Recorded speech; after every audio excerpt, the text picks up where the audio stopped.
Muy buenas, ¿qué tal? ¿Cómo estáis? Yo soy Alex y en este vídeo vamos a hacer un análisis un tanto peculiar, ya que en vez de hablar de trading, que en vez de hablar de predicciones de precio como hacemos normalmente, os voy a explicar de qué manera podemos comparar distintas criptomonedas para saber cuál lleva la delantera, cuál está mostrando debilidad en el corto o en el largo plazo. Así que empezamos.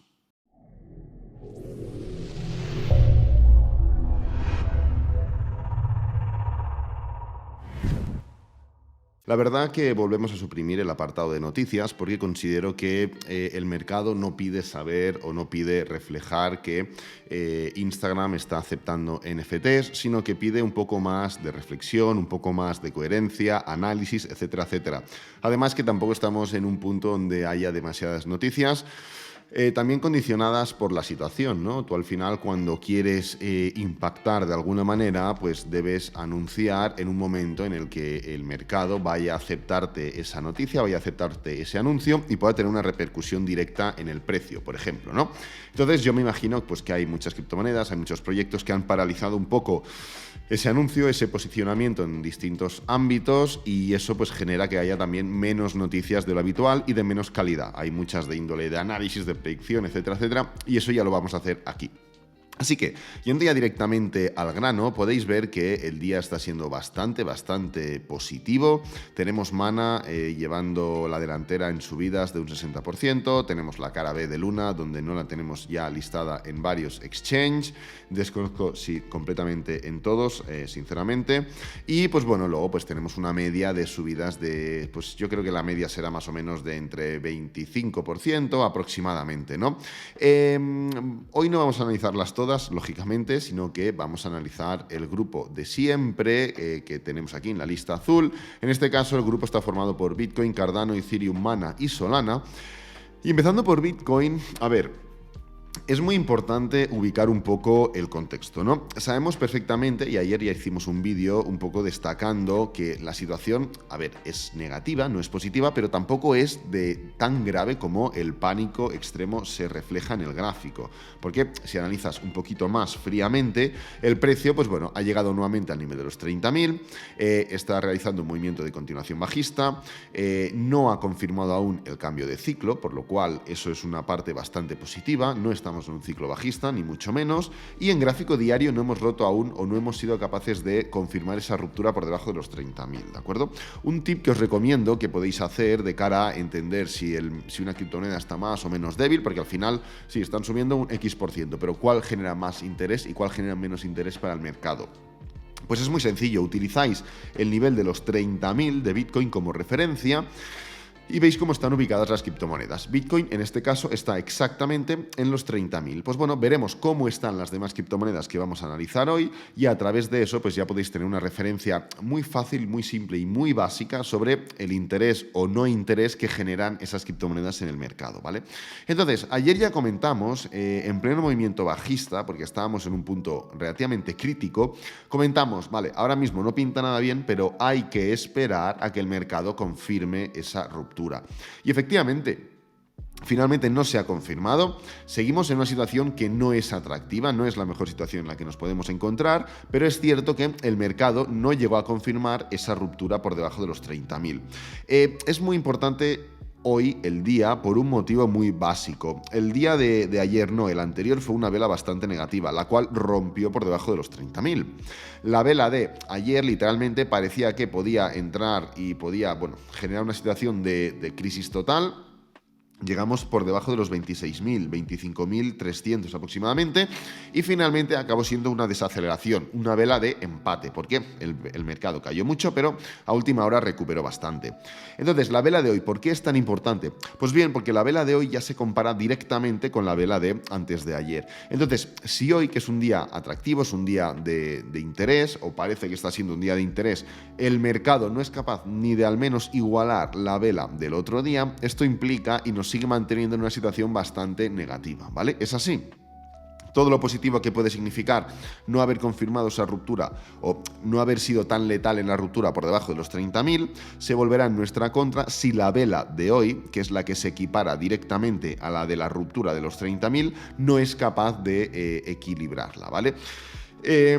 Claro, el escenario de equilibrarla implica que nos metemos o mantenemos una disposición primero por encima de los 30.000 y primero y segundo que ya nos marca como, vale, igual esto es un movimiento impulsivo y estamos viendo aquí una desaceleración, ¿vale? Muy importante entender que el mercado no pudo encontrar la liquidez y la fuerza suficiente en los 30.000 para arrancar. Estuvimos haciendo un análisis muy concreto de esta situación donde pues vimos que el precio no fue capaz de arrancar desde los 30.000, ¿ok? Ya avisamos en este mismo momento que el precio probablemente los rompería y así fue. Entonces, ¿qué estamos viendo? Estamos viendo que el mercado pues, ha encontrado un poquito más de liquidez desde abajo. Pero claro, un poco si analizamos cuál es la situación, miramos aquí, ponemos, por ejemplo, lo veremos un poquito mejor en 4 horas, vemos que el volumen es bastante atractivo, pero si vemos el volumen por niveles, hacemos así y vemos, perdonad, este no es esta de aquí. Si vemos un poquito el volumen por niveles, hacemos así y vemos que la mayor cantidad de volumen ha entrado justamente en la situación en la que estamos ahora, en estos momentos finales, sobre los 30.000. Es donde vemos más cantidad de volumen y más cantidad de movimiento, ¿de acuerdo? Como veis, todo este arranque de aquí no fue tan potente o de tanto interés como la parte en la que estamos actualmente. Importante tener en cuenta dos cosas. Una, el movimiento es creciente, lo cual esto implica que cada vez más gente participa en este movimiento.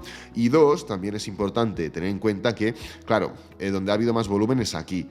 Sí, pero no implica que no haya habido interés tampoco en la subida, sino que es cierto que en todo este punto de aquí, como veis, ya hemos cotizado 2 veces, una de bajada y otra de subida, por lo cual hay un punto muy concreto donde hemos tenido doble cotización, por lo cual también es normal que haya más volumen, ¿vale? O sea, es importante entenderlo de esa manera. Igualmente, vemos que no ha habido ese interés o no se ha generado ese interés desde el minuto cero, para arrancar con fuerza desde abajo, sino que se ha ido generando a medida que el precio iba consumiendo pues más precio, ¿no? Entonces, la situación en la que nos deja es en entender claramente cómo va a ser el día de hoy, cómo va a cerrar el día de hoy, en contraposición con el cierre de hace un par de días, porque eso es lo que va a marcar en el más corto plazo si tenemos esa capacidad para atacar niveles de 35.000, para atacar niveles de media móvil de 20 diaria, que se puede ajustar y podemos atacar los 33.000, 34.000. Es importante verlo de esa manera, ¿vale? Ver que justamente lo que vaya a suceder en el día de hoy va a marcar en el corto plazo más absoluto hacia dónde vamos a tirar. Si hoy no somos capaces de dar un buen movimiento, dar una buena vela, esto se va a ver como una típica recuperación por liquidaciones, por interés de holdings, por hacer promedio, por cualquier tipo de especulación a corto plazo y ya está, ¿vale? No va a tener ningún otro significado más e incluso se podrá ver como una continuación bajista de todo este movimiento. Entonces, en términos semanales, ya comentamos que o hicimos esa especie de cálculo donde hablábamos que nunca habíamos tenido 7 semanas seguidas bajistas en toda la historia de Bitcoin. Esta sería la 7ª, por lo que esto podría ser una señal de a ver cómo acaba esta semana. De momento aún quedan 2 días y 14 horas. La semana tendría que recuperar, vamos a ver cuánto sería la recuperación, un 13% más. Ahora mismo se ve complejo, se ve complicado, pero nunca se sabe, ¿no? Igualmente, pongo entre paréntesis, esa regla de 3 la hicimos a principios de semana o a finales de la semana pasada, no recuerdo, antes de saber que iban a atacar directamente la stablecoin de Luna, ¿vale? UST. Así que, claro, una situación tan extraordinaria como la que hemos vivido, pues puede generar esas 7 semanas seguidas de movimiento bajista sin problema. Pero, igualmente, la regla de 3 la tenéis ahí. Pasando por Cardano, fijaros un poco lo que hemos dicho antes. El nivel de los 30.000 para Bitcoin, pues haría una analogía con el nivel de 1 para Cardano. Fijaros cómo estaba de débil Cardano. Si ya lo habíamos roto, este nivel, pues literalmente lo rompimos hace 84 días. O sea, hace casi 3 meses que rompimos ese nivel. Pues bueno, eso ya te denota la debilidad de Cardano. Que, como digo, no es necesario en este caso, porque es un caso extremo, darnos cuenta que se han roto el hipotético nivel o el teórico nivel de los 30.000 para Bitcoin, pues para Cardano, ¿no? No es necesario verlo así porque Cardano ya se sabe que está tan desgastada. Pero igualmente para otras criptomonedas os puede servir. Entonces, en Cardano, a ver, el patrón bajista es absolutamente descomunal.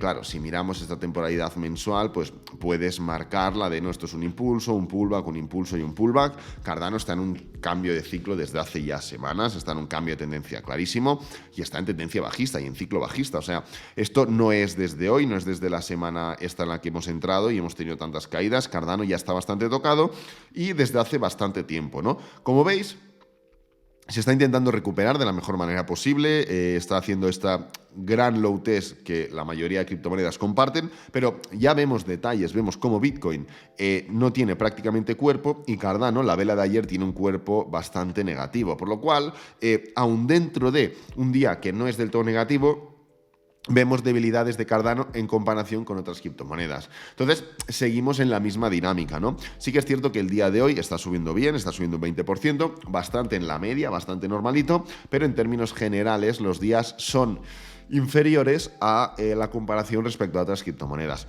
¿Qué podemos esperar ahora mismo? Pues bueno, fijaros la gran separación que ha generado de la diagonal, fijaros la gran salida de papel que ha generado Cardano, pero también fijaros el gran interés en cuanto a volumen que ha generado en todo este movimiento de aquí, ¿no? Vamos a ver si tiene capacidad de persistir, si tiene capacidad de continuar con ese movimiento. Porque la verdad que estamos empezando a ver las típicas velas de desaceleración. No me fijaría, o sea, yo tampoco le daría demasiada importancia a este tipo de velas. O sea, no es momento para fijarnos en gráfico de 4 horas. Es momento para un poco entender los cierres diarios y entender un poco la comparación entre diferentes criptomonedas. Y en este caso, pues bueno, Cardano sigue a la debilidad, sigue mostrando debilidad respecto a las demás y no solo respecto al gráfico, ¿no? Fijaros los volúmenes tan negativos en cuanto a movimientos bajistas. Fijaros un movimiento alcista o una vela alcista que hemos tenido entre medio, qué poco volumen ha tenido. Pues hoy vamos a fijarnos hoy, estaría muy bien ver un día atractivo, ver un día fuerte, básicamente no para recuperar porcentaje, no para nada de esto, sino para ver, primero, comparar entre diferentes criptomonedas, cuál sube más que otras en un movimiento positivo, y luego para ver volúmenes, para ver zonas, para ver tipos de vela, ¿no? Porque sería muy atractivo un poco comparar un día muy atractivo contra un día muy negativo. Pues oye, ¿qué tiene más fuerza? ¿O qué tiene más interés? ¿O qué genera más volumen? Sería bastante entretenido y nos podría dar mucha información respecto a lo que podemos ver los próximos días.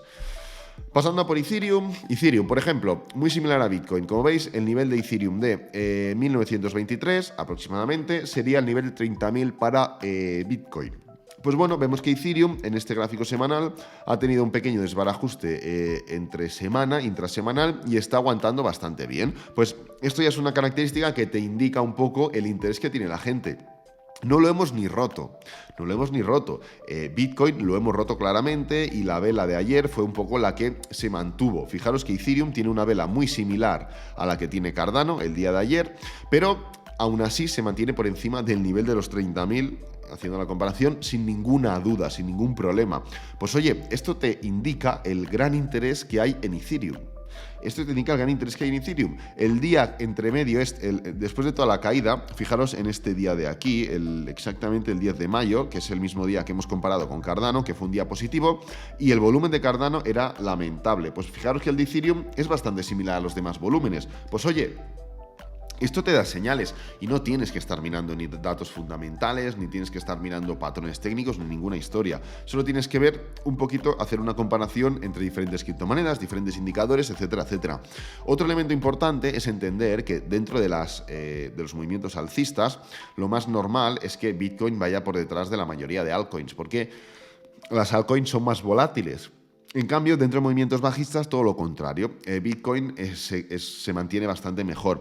Pues fijaros que con Ethereum es todo lo contrario. Bitcoin ha llegado pues, a lo que Ethereum hubiera llegado a cotizar 1.500 sin ningún problema, o 1.400 sin ningún problema. En cambio, Ethereum se ha quedado pues, por niveles muy atractivos. Pues oye, esto es una señal que te está diciendo que hay interés en Ethereum y que entra más compras en Ethereum que en Bitcoin, ¿de acuerdo? Así que, hablando mal, o sea, no es exactamente así, pero ya me entendéis lo que quiero reflejar, ¿ok?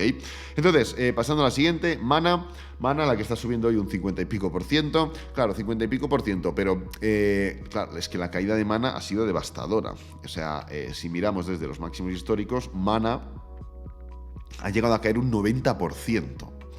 Un 90%, o sea, es una barbaridad realmente la caída de Mana. Nuevamente, comparación respecto a los 30.000 de Ethereum, o sea, pese a los 30.000 de Bitcoin, ¿quién los pillara? 30.000 en Ethereum. Fijaros que hemos visto que Bitcoin los ha roto, que Ethereum los ha tocado, pero Mana, el nivel mínimo cuando llegó Bitcoin a los 30.000, está un 56% arriba. Pues esto te demuestra el gran interés. Claro, es que Mana, además de tener esta pedazo de subida de un 500% a causa de lo de Meta, luego ha seguido aguantando muy bien. Mana, hasta que no han habido estas últimas semanas más devastadoras, ha estado aguantando muy bien, ¿de acuerdo? Sí que es verdad que ya vimos un periodo final, hace un mes y medio, en el que se está empezando a dejar bastante nivel, está empezando a romper algún patrón técnico interesante, pero en términos generales estaba aguantando bastante bien. Así que es normal que Mana esté un 50 y pico % arriba respecto al nivel de los 30.000 de Bitcoin. Pues oye, eso ya te indica. Y además, si vemos que en un día atractivo Mana sube un 60%, pues oye, ¿qué más queremos, no? Fijaros, aquí ¿qué estamos viendo? Estamos viendo claramente cómo la vela de hoy de Mana está siendo capaz de romper y de comerse tanto la vela de ayer como la vela de antes de ayer, que es la vela que tenemos en comparación, ¿vale? Es la vela que hemos comentado en Bitcoin, es la vela que quería reflejar la fortaleza en el corto plazo de Bitcoin, que en este caso Bitcoin no está siendo capaz de comérsela, le queda un poquito para llegar a completar esa vela, pero Mana pues ya la tiene ahí. Pues vamos a ver cómo cerramos el día de hoy y Mana pues estaría sin ninguna duda demostrando una fortaleza importante e interesante. Además quedan aún, ¿cuántas horas quedan? Quedan 13 horas y media para que cierre la vela y fijaros el volumen que tiene Mana ya respecto a las anteriores velas. O sea, está cerquita de llegar al máximo de la gran caída del día de ayer y del día de antes de ayer, ¿de acuerdo? Así que, pues bueno, en ese sentido Mana nos está diciendo, oye, yo ya incluso en el corto plazo estoy tocando medias móviles, pues tengo interés, genero interés a la gente y estoy en una buena posición para poder empezar a rebatir toda esta corrección y empezar en el corto plazo a dar señales positivas, ¿no? Pasando a la última, la cual es Solana. A ver, Solana, pues bueno, en términos semanales está bastante tocada, pero nuevamente, haciendo la comparación respecto a los 30 de Bitcoin. Está literalmente, los 30 de Bitcoin serían los 19 para Solana. Pues está literalmente a un 165% y se ha quedado a un 85%. Pues oye, ¿esto sorprende? No, no sorprende. ¿Por qué? Pues porque Solana en todo este recorrido de aquí se comportó absurdamente mejor que cualquier otra criptomoneda. Pero es que luego, en toda esta caída de aquí, pese a que Mana pues, ha roto más niveles que Solana, pese a que Solana ha roto más niveles que Mana, que Sandbox incluso, que Axie, etcétera, etcétera, fijaros que en muchos puntos se ha comportado mejor. Se ha comportado mejor que el mercado en general. Aquí Solana se estuvo comportando mejor que el mercado en general, ¿vale? Solana no rompió los mínimos anteriores hasta esta semana. Mana ya los había roto. Mana ya estaba rompiendo hace 3 semanas. O sea, en comparación, podemos mirar diferentes y podemos sacar conclusiones de interés, pues bueno, posibles recuperaciones a corto plazo, etcétera, etcétera, ¿de acuerdo? Entonces, en términos un poquito más técnicos, en gráfico diario, pues bueno, la barrida de Solana es descomunal también. O sea, Solana desde el 9 de mayo ha tenido una caída de un 53%, ahora está solo un 32%, solo, ¿no? Pero fijaros, en cuanto a la vela del día de hoy, Solana está comiéndose completamente la vela de ayer, pero fijaros cuánto le queda aún para la vela de antes de ayer, ¿vale? Fijaros todo lo que le queda con la vela de antes de ayer. ¿Pues esto qué te puede indicar? Pues sí, que Solana en el long term se ha comportado mucho mejor, lógicamente. Esto le ha permitido tener los datos que os he comentado, pero es que en el corto plazo, fijaros qué mal se está comportando. Y hay que decirlo, y esto es comportarse mal. Por mucho que guste Solana, por muy atractiva que sea, por mucho que mole, da igual, en el corto plazo se está comportando mal, ¿no? Así que son elementos que tenemos que tener en cuenta a la hora de poder entender, oye, dentro de esta situación técnica tan negativa, qué es mejor y qué es peor, qué se comporta mejor y qué se comporta peor, ¿vale? Así que nada, lo voy a dejar por aquí, espero que te haya gustado. Si es así, dale me gusta, suscríbete, compártelo con amigos, con la familia y nos vemos en el próximo vídeo. Adiós.